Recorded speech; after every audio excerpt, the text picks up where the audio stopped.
تہجد اصل میں جسے کہتے ہیں وہ نہیں ہے کہ جو عام طور پر لوگ فجر سے کچھ دیر پہلے جاگ گئے اذان سے اور جلدی سے 8 نفل پڑھ لیے، یہ تہجد نہیں ہے۔ یہ تو فجر کا ضمیمہ بنا لیا، ہاں نوافل ہے، عبادت ہے، اس کے بھی جو اس کے برکات ہیں وہ ظاہر ہوں گی، جو اس کا ثواب اور اجر ہے اللہ دے گا۔ لیکن اصل میں جسے تہجد کہا جاتا ہے وہ رات کو سو کر پھر اٹھنا، نیند کو توڑ کر، اور پھر سو جانا اور پھر اٹھنا فجر کے لیے۔ جوف کہتے ہیں پیٹ کو، کسی شے کے جوف اللیل، رات کے بطن میں، رات کے درمیان میں، یعنی نصف رات گزر جائے اس وقت سے انسان جو ہے وہ نماز پڑھے، اور پھر ثلث رہ جائے تو پھر جاگ جائے، پھر سو جائے، اور پھر اس کے بعد اٹھے فجر کے لیے اور سنتیں پڑھے اور آئے مسجد کے اندر۔ تو یہاں آپ نے فرمایا وَصَلَاةُ الرَّجُلِ فِي جَوْفِ اللَّيْلِ، اور اپنے اس قول کے لیے حضور نے آیتیں تلاوت فرمائی، وہی دو آیتیں۔ یہاں یہ سورہ سجدہ کی آیت نمبر 16 اور 17 ہیں۔ تتجافى جنوبهم عن المضاجع، اللہ تعالیٰ اپنے خاص محبوب بندوں کی یہ صفات بیان کر رہا ہے کہ ان کے پہلو اپنے بستروں سے علیحدہ رہتے ہیں، رات کے وقت جاگتے رہتے ہیں، بستر پر لیٹیں گے تو سو جائیں گے۔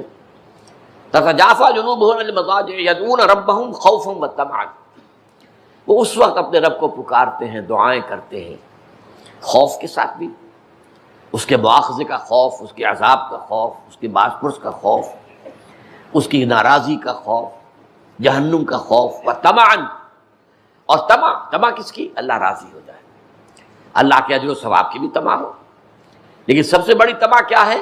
اللہ مجھ سے راضی ہو جائے۔ اس لیے سب سے اونچا مقام یہی ہے، رضی اللہ عنہم ورضوا عنہ، اللہ ان سے راضی ہو گیا، ہوا اللہ سے راضی ہو گیا۔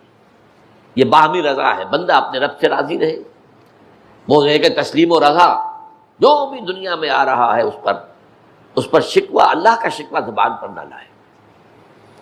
جو بھی آ رہا ہے یہ میرے رب کی طرف سے ہے، وہ میرا مولا ہے، آقا ہے، دوست ہے، میرا خیر خواہ ہے، اسے معلوم ہے کہ اس شر کے پیچھے کون سا خیر آ رہا ہے، مجھے کیا پتا، مجھے تو شر نظر آ رہا ہے، خیر تو نظر نہیں آ رہا۔ اس لیے فرمایا گیا کہ ہو سکتا ہے عسیٰ ان تکرہوا شیئا وہو خیر لکم، وعسیٰ ان تحبوا شیئا وہو شر لکم، واللہ یعلم وانتم لا تعلمون۔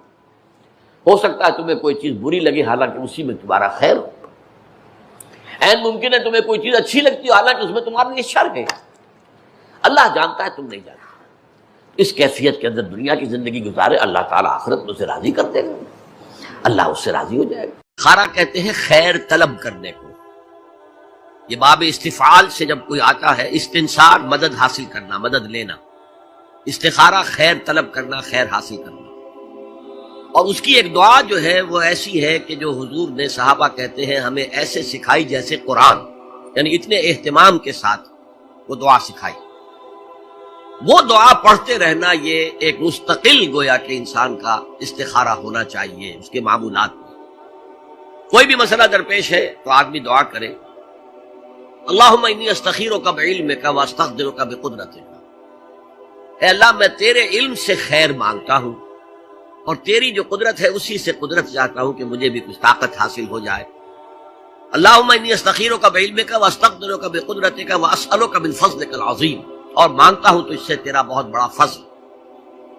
اللہم ان کنت تعلم ان ھذا الامر خیر لی فی دینی ومعاشی وعاقبۃ امری، اے اللہ تیرے علم میں اگر یہ کام جو میں کرنے چلا ہوں یا یہ رشتہ جو ہم کو تجویز کر رہے ہیں، اگر تیرے علم میں یہ ہے کہ یہ ہمارے لیے دین اور دنیا اور آخرت کے اعتبار سے بہتر ہے، فقدر ہو لی تو وہ ہمارے لیے، اس کو ہمارے لیے آسان کر دے، میسر کر دے، میسر ہو لی اسے ہمارے لیے آسان کر دے، ثم بارک لی فی، اور پھر اس میں ہمیں برکتیں عطا فرما۔ وَإِن كُنتَ تَعْلَمُ أَنَّ هَذَا الْأَمْرَ شَرٌّ لِّي فِي دِينِي وَمَعَاشِي وَعَاقِبَةِ أَمْرِي، اور اگر تیرے علم میں یہ ہے کہ یہ کام ہمارے لیے شر ہے، برائی ہے، دین میں بھی، دنیا میں بھی اور عاقبت کے اعتبار سے بھی، فَاصْرِفْهُ عَنَّا یا عَنِّي، تو پھر اس کام کو مجھ سے دور کر دے، وَاصْرِفْنِي عَنْهُ، اور مجھے اس سے دور کر دے، اسے مجھ سے دور کر دے، وَاقْدُرْ لِي الْخَيْرَ حَيْثُ كَانَ ثُمَّ أَرْضِنِي بِهِ، اور اللہ خیر جہاں بھی ہو تیرے علم میں وہ ہمارے مقدر میں کر دے اور پھر ہمیں اس کے اوپر راضی بھی کر دے۔ تو یہ استخارہ تو بہت ہی عمدہ بات ہے، اور یہ تو ہمیں اکثر معاملے میں کرنا چاہیے۔ البتہ وہ استخارہ نکالنا یہ فلاں سے استخارہ نکال رہے ہیں، فال نکال رہے ہیں، پھر استخارے میں یہ سمجھنا کہ پھر یہ دعا مانگ کر 2 نفل پڑھ کے سو جاؤ تو خواب میں ضرور کوئی اشارہ ملے گا، ان چیزوں کا کوئی ثبوت نہیں ہے میرے علم کی حد تک احادیث میں یا سنت میں۔ بہرحال اگر اللہ تعالیٰ اشارہ کر دے کوئی خواب کے اندر تو بھی کوئی بعید بات تو نہیں ہے، لیکن یہ کہ اصل میں دعا استخارہ جو ہے بس وہ ہے اصل استخارہ، اور وہ بہت عمدہ چیز ہے، اور وہ ایمان کے عین مطابق ہے کہ اللہ ہم نہیں جانتے، تو جانتا ہے، ہم شارٹ سائٹڈ ہیں، ہمیں یہ چیز اچھی لگ رہی ہے، ہمیں پتہ نہیں شاید اس کے پیچھے کوئی بری چیز چلی آ رہی ہے۔ قرآن نے کہا ہے وَعَسَىٰ أَن تَكْرَهُوا شَيْئًا وَهُوَ خَيْرٌ لَكُمْ وَعَسَىٰ أَن تُحِبُّوا شَيْئًا وَهُوَ شَرٌّ لَكُمْ وَاللَّهُ يَعْلَمُ وَأَنتُمْ لَا تَعْلَمُونَ۔ ہو سکتا ہے تم کسی چیز کو برا سمجھو حالانکہ اسی میں تمہارا خیر ہو، اور ہو سکتا ہے تم کسی چیز سے محبت کرو حالانکہ اس میں تمہارے لیے شر ہو، اللہ جانتا ہے، تم نہیں جانتے۔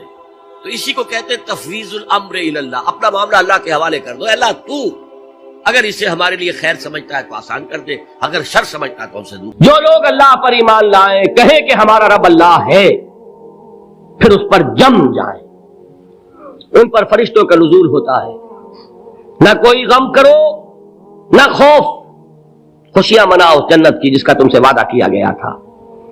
اللہ کی ربوبیت پر اطمینان جب انسان کو ہو جاتا، میرا رب اللہ ہے، ربی اللہ، انسان کے لیے نہ کوئی کھٹکا، نہ کوئی خطرہ، نہ کوئی خوف، نہ کوئی حزن۔ جو کچھ ہو رہا ہے کس کے اذن سے ہو رہا ہے؟ اللہ کے اذن سے۔ اللہ کے اذن کے بغیر پتہ تک نہیں ہلتا۔ یہ کوئی اندھا بہرا مادہ نہیں ہے جس سے مجھے کوئی خوف ہو۔ اندھا بھینسا چلا رہا ہو اس سے تو ڈرنے کا ہر انسان کو ڈرنا چاہیے، نہ معلوم کس کو ٹکر مار دے، لیکن نہیں، اس کائنات کو چلانے والا ایک سمیع و بصیر خدا ہے، وہ جو میرا دوست ہے، میرا ولی ہے۔ اللہ ولی الذین آمنوا یخرجہم من الظلمات الی النور، اللہ اہل ایمان کا ولی ہے، ساتھی ہے، پشت پناہ ہے، مددگار ہے، حمایتی ہے۔ بتائیے جسے یقین ہو جائے کہ اللہ میرا مددگار، اللہ میرا محافظ، اللہ میرا پشت پناہ، اللہ میرا حمایتی، اس کے لیے کوئی خوف ہوگا؟ اس سے کوئی ڈر ہوگا؟ میں مثال دیا کرتا ہوں ایک بہت سادہ، پنجاب کے دیہات کی۔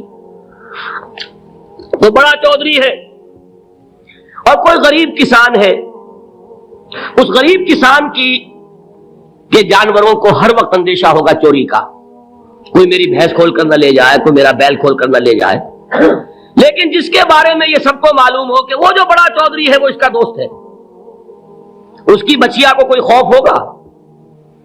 اس کی بھینس پر کوئی ہاتھ ڈالے گا؟ اسے کوئی اندیشہ ہوگا؟ نہیں۔ کیوں؟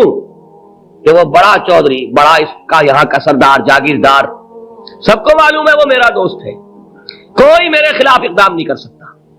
اس دنیا میں یہ چھوٹی سی بات اگر آپ کے دلی اطمینان اور سکون کا باعث بن سکتی ہے تو ذرا تصور کیجئے۔ میں لفظ تصور استعمال کروں گا صرف اس لیے کہ اس کا ہم جس کو کہتے ہیں ادراک اور شعور کر نہیں سکتے، اگر کے ساتھ کر سکتے۔ اگر یقین ہو کہ اللہ میرا مددگار اور یقین ہو کہ اللہ ہر آن میرے ساتھ ہے، پھر کوئی خوف؟ کس کا خوف؟ کوئی شے اللہ سے بالاتر ہے؟ کوئی قوت اس سے زیادہ طاقتور ہے؟ کوئی اس کے ارادے کو بدلنے والا ہے؟ کوئی اس کی مشیت کے آڑے آنے والا ہے؟ یہی بات ہے جو حضور نے فرمائی، یہ ایمان کا حاصل ہے لب لباب، کہ دیکھو اچھی طرح اس بات کو ذہن نشین کر لو، اگر تمام انسان مل کر تمہیں کوئی نقصان پہنچانا چاہے نہیں پہنچا سکتے مگر جو کچھ اللہ نے لکھ دیا ہو، اور تمام انسان مل کر تمہیں کوئی نفع پہنچانا چاہے نہیں پہنچا سکتے مگر وہ شے جو اللہ نے طے کر دی۔ آپ پھر میں کہوں گا ذرا طاری کیجئے، اسے فرض کیجئے، اسے سوچئے، اگر اس حدیث پر ہمارا دل ٹھکا ہوا ہو تو کسی سے ڈر ہوگا؟ یہ مجھے نقصان نہ پہنچا دے، یہ میری رپورٹ خراب نہ کر دے، یہ میری انکریمنٹ نہ رکوا دے، یہ میرا یہ نہ بگاڑ دے، یہ میرے یہ نقصان نہ پہنچا دے، اس کا ڈر، اس کا ڈر، اس کا خوف، اس کی خوشامد، اس کے لیے جا کر طرح طرح سے اپنی عزت نفس کو ذلیل کروانا اس کے سامنے۔ یہ سب کچھ کیوں کرتا ہے انسان؟ جب سمجھتا ہے کہ اس کے ہاتھ میں میرا کوئی نفع ہے، اس کے ہاتھ میں میرے لیے کوئی ضرر ہے، یہ مجھے کوئی گزن پہنچا سکتا ہے، یہ مجھے کوئی نقصان پہنچا سکتا ہے، یہ میرے کوئی کام بنا سکتا ہے، یہ